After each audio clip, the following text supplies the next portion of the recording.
आज हम लोग सेकेंड ईयर यानी कि 12th का पहला चैप्टर हम लोग पढ़ेंगे। ये है reproduction in organism. Reproduction in organism, इसकी हिंदी हो जाएगी जीवों में जनन या प्रजनन। जीवों में जनन, ठीक है। ये सब इसको समझे तो पाएंगे कि रिप्रोडक्शन ये देखिए री का मतलब पुनः, प्रोडक्शन का मतलब उत्पादन। री का मतलब पुनः, प्रोडक्शन का मतलब उत्पादन। तो किसका उत्पादन? अपने समान जीवों का। बात समझ में आया?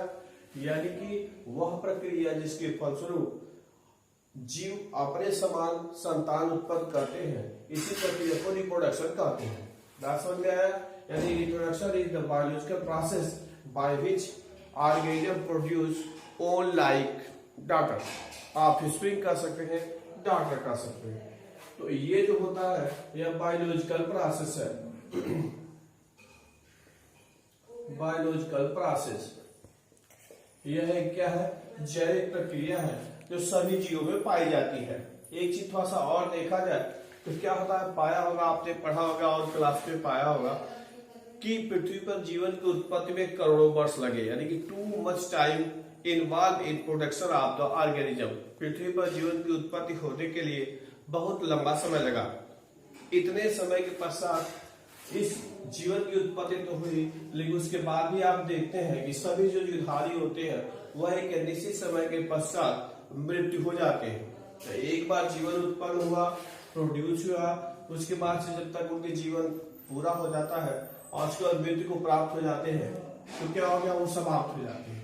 तो यदि यह प्रक्रिया नहीं रहती, रिप्रोडक्शन की प्रक्रिया पृथ्वी जीवों में नहीं रहती, तो क्या होता कि पृथ्वी पर जीवन की निरंतरता नहीं बने रहती, नहीं रह पाता, कंटिन्यू नहीं रह पाता। इसका मतलब reproduction ensure the production of new one.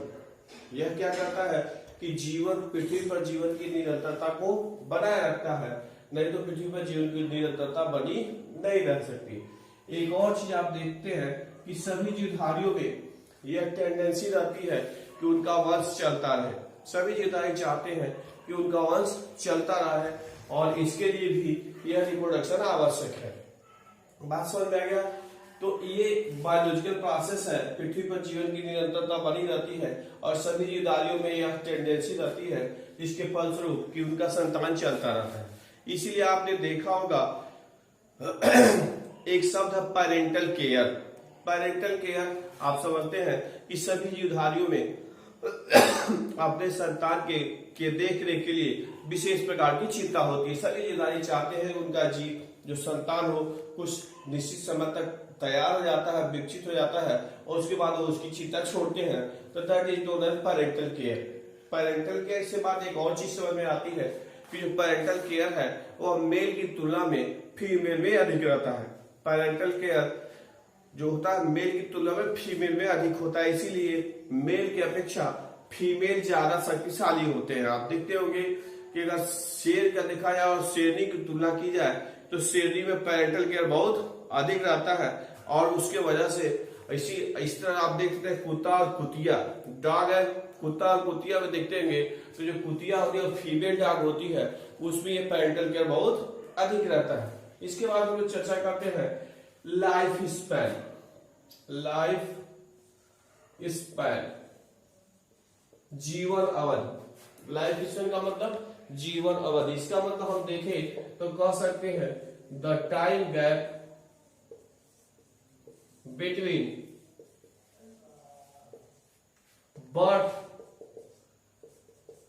To natural death.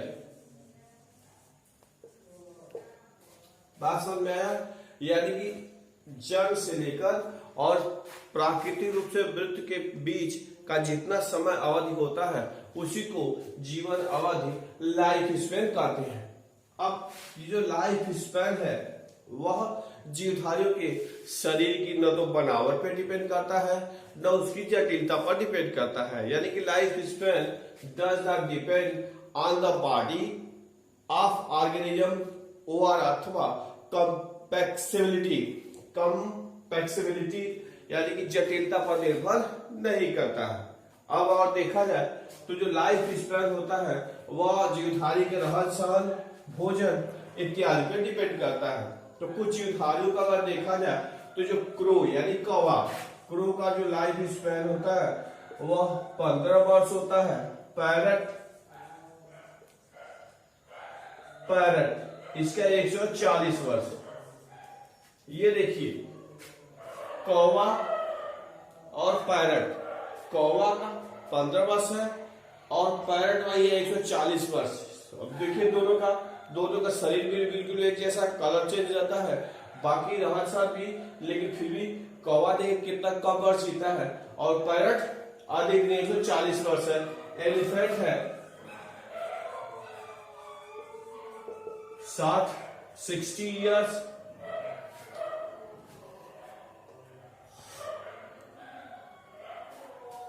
Rose 5 to 7 year. बंद करो। Dog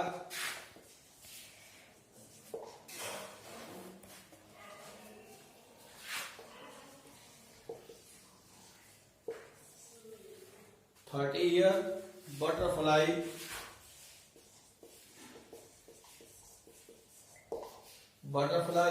1 to 2 week. आप देखेंगे इस काऊ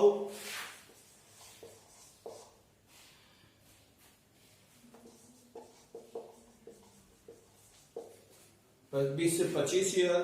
क्रोकोडाइल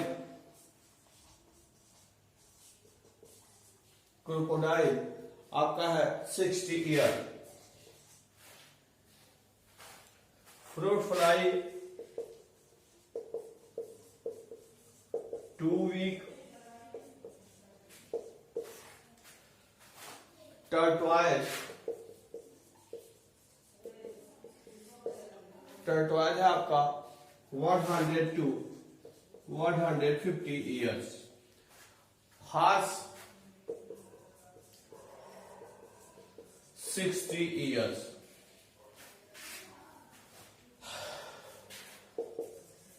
मैंगो 200 ईयर्स। पीपल जो होता है वह 2500 ईयर्स। तो इस प्रकार से आप देख रहे हैं कि जो ऑर्गेनिज्म है, जीवों की जो अवधि है, लाइफ स्पैन है, वह अलग अलग होती है। यह उनके शारीरिक बनावट अगर देखते कंपेयर करें मैंगो और पीपल, तो mango tree and people tree दोनों की बनावट तो एक जैसा होता है, लेकिन इनकी जो देखिए 20 और 2500 year, 200 and 2500, 2 multipliers between both life span। Horse टर्टवाइल हार्स में देख लीजिए 60 year, 150 years, 2 multipliers between। Fruit fly 2 week. तो इस प्रकार से इनकी लाइफ अवधि है, लाइफ स्पैन है, जीवन अवधि है, तो ये डिपेंड करता है। अब आपके बोर्ड परीक्षा में कंपटीशन में भी बहुत ये पूछे जाते हैं, बस जितना आपके एनसीईआरटी के बुक में लिखा है उतना ही आपको याद करना है। इससे अधिक याद हो जाता है तो और अच्छी बात है, लेकिन इतना ही ज्यादा, इतने में आपका काम चल जाएगा। किसी भी कंपटीशन में पूछा जाएगा तो इसी से ही पूछा जाएगा, अधिकांशतः यही सबसे अधिक संभावना है। Features of reproduction.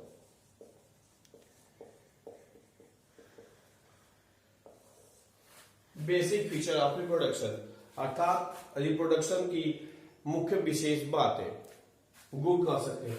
इसमें सबसे पहले होता है सेल डिवीजन। सेकेंड वन है डुप्लीकेशन ऑफ सेल ऑपरेटर्स।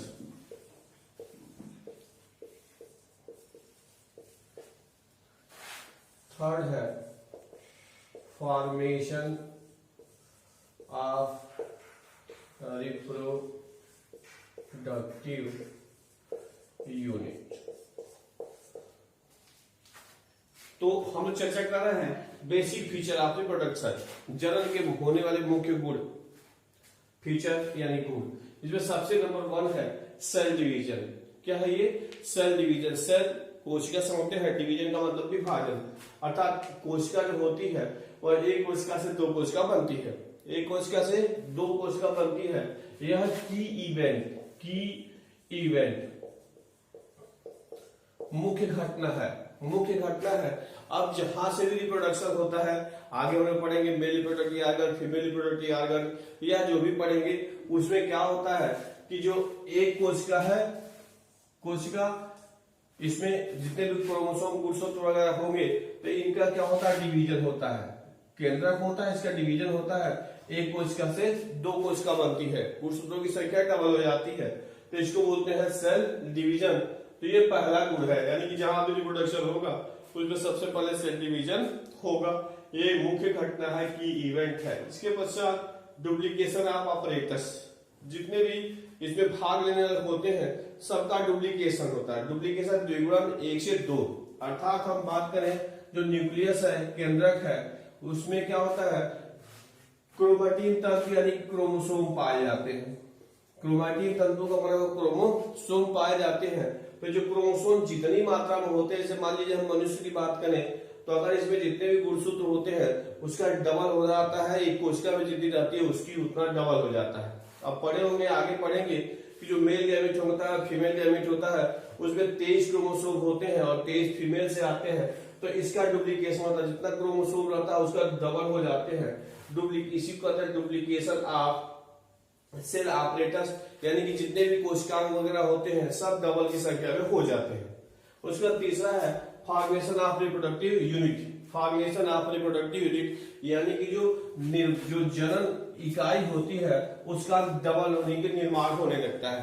अब इसमें निर्माण का मतलब अगर मेल रिप्रोडक्टिव ऑर्गन है तो मेल रिप्रोडक्टिव यूनिट होगा, यानी कि, और फीमेल रिप्रोडक्टिव ऑर्गन है तो फीमेल रिप्रोडक्टिव यूनिट होगा, जैसे मेल गैमेट और फीमेल गैमेट। तो इस प्रकार से स्पोर है तो स्पोर का निर्माण होगा। तो अलग अलग जितने भी रिप्रोडक्टिव यूनिट होते हैं उसका निर्माण हो जाता है। तो ये 3 बेसिक फीचर्स है रिप्रोडक्शन के। जितने भी जीवधारी होते हैं, जहां भी रिप्रोडक्शन पाए जाते हैं, ये सब के सब फीचर्स होते हैं। अब यदि चर्चा किया जाए तो आपने देखा रिप्रोडक्शन क्यों होता है, व्हाई इट इज नेसेसरी। तो आप जानिए क्यों आवश्यक होता है पृथ्वी पर जीवन की निरंतरता को बनाए रखने के लिए। आप ये भी जानते हैं कि सभी जीवधारी में वंश चलाने की प्रवृत्ति होती है, तो वंश आगे बढ़ाने के लिए और पृथ्वी पर जीवन की निरंतरता बनाए रखने के लिए यह आवश्यक होता है। तो उसमें होने वाले मुख्य घटनाएं क्या क्या चीजें हैं उसकी चर्चा हुई, और आगे हम लोग आगे और पढ़ेंगे। ओके।